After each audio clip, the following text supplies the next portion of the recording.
যে চারটি কাজ করলে স্বামী এবং স্ত্রী একই সাথে জান্নাতের মধ্যে থাকতে পারবে। অনেকে এসে বলে যে হুজুর খুব ভালোবেসে বিয়ে করেছিলাম, কিন্তু জানতে বড় ইচ্ছে করে যে কি কাজ করলে আমি আমার স্বামীর সাথে জান্নাতে থাকতে পারবো। পুরুষ এবং নারী সবাই যদি চারটি কাজ করতে পারে তাহলে আল্লাহ পাক জান্নাতের মধ্যে স্বামী এবং স্ত্রীকে একই সাথে জান্নাত দিবেন। স্ত্রীরা চারটি আমল করতে হবে, তার মধ্য থেকে এক নাম্বার হচ্ছে স্বামীর সম্পদের হেফাজত করতে হবে।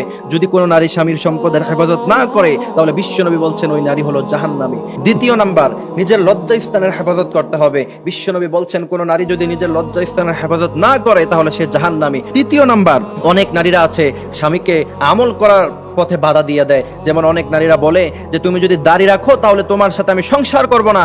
এমন ভাবে আমলের প্রতি যারা বাধা দেয় তারা কখনো আল্লাহ পাকের জান্নাতে যেতে পারবে না। চার নাম্বার, স্বামী যদি কখনো স্ত্রীকে সহবাসের জন্য ডাকে আর যদি সে সাড়া না দেয় তাহলে সেক্ষেত্রে সে জান্নাতে যেতে পারবে না। আল্লাহ পাক আমাদেরকে ইসলামিক ভাবে জীবন যাপন করার তৌফিক দান করুন।